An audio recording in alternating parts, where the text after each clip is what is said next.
Einen wunderschönen guten Morgen, meine Lieben, zur Persönlichkeitsentwicklung auf Borisch, heute mit der Überschrift Wer stehen bleibt, den überholt das Leben. Dieses Zitat stammt von mir. Geht's dir auch ab und zu so, dass du denkst, Grutzinesen, ich weiß schon nicht mehr, wo ich vor lauter Arbeit zuerst hingelangen sollte.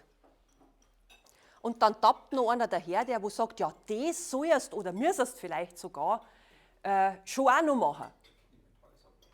Was denkst du in dem Moment? Wahrscheinlich so, ja genau, du mir auch. Ja. Jetzt darf man natürlich schon unterscheiden, was ist wirklich wichtig. Erstens, was bringt mich weiter, sodass ich mir künftig leichter tue? Und zweitens, wo habe ich meine Zustimmung gegeben, mitzumachen? Schauen wir uns kurz mal erstens an. Was bringt mich weiter, dass ich mich künftig leichter tue? Vielleicht kennst du auch diese alte Geschichte. Ein Spaziergänger geht im Wald und sieht einen Waldarbeiter, der wo mit einer stumpfen Axt einen Baum fällen möchte. Und der schaut ihm so eine Zeitl zu, wie er sich da so blockt. Und dann sagt er irgendwann, ja, schärf halt deine Axt, dann geht's auch schneller. Der schaut nicht einmal auf, sondern sagt, keine Zeit, ich muss den Baum fällen. Immer wieder ein Schmunzler wert, gell? Ja, das passiert mir doch nicht. Oder vielleicht doch? Wenn wir uns keine Zeit für das Schärfen unserer Axt nehmen, dann werden die Ergebnisse nicht so bleiben, wie sie jetzt sind, sondern sie werden schlechter und schlechter, weil die Axt ja immer stumpfer wird. Das hast du selber in der Hand. Zweitens, wo habe ich meine Zustimmung gegeben, mitzumachen?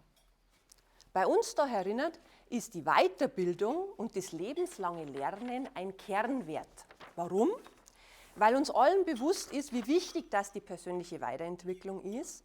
Schon auch deshalb, weil ich ja mein Unternehmen sicherer dadurch mache und natürlich auch die Chance auf mehr Umsatz und Gewinn habe. Und genau deswegen haben wir uns ja so ungefähr vor einem Jahr entschieden, dass wir alle unsere 5 Basisworkshops einmal im Jahr besuchen, damit wir uns leichter dann in unserem täglichen Handwerkszeug, wie zum Beispiel Netzwerken, das wichtige Netzwerken, Besucher einladen, eigenes Präsentieren vor anderen und. Also genau das, was wir brauchen, dass wir es künftig leichter haben. Und jeder von uns hat seine Zustimmung gegeben, dass er mitmacht.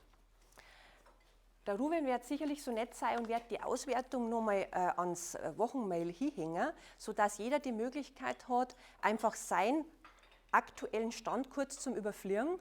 Und ich möchte dich einfach ermuntern, hinzuschauen, wo kannst du dir selber einen Gefallen noch da, damit du künftig leichter hast.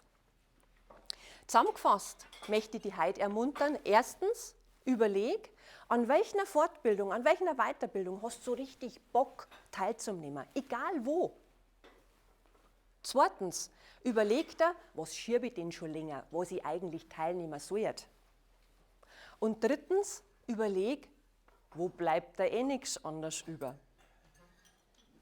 3 Fragen, eine Antwort, melde dich einfach an, am besten gleich, weil wer stehen bleibt, den überholt das Leben.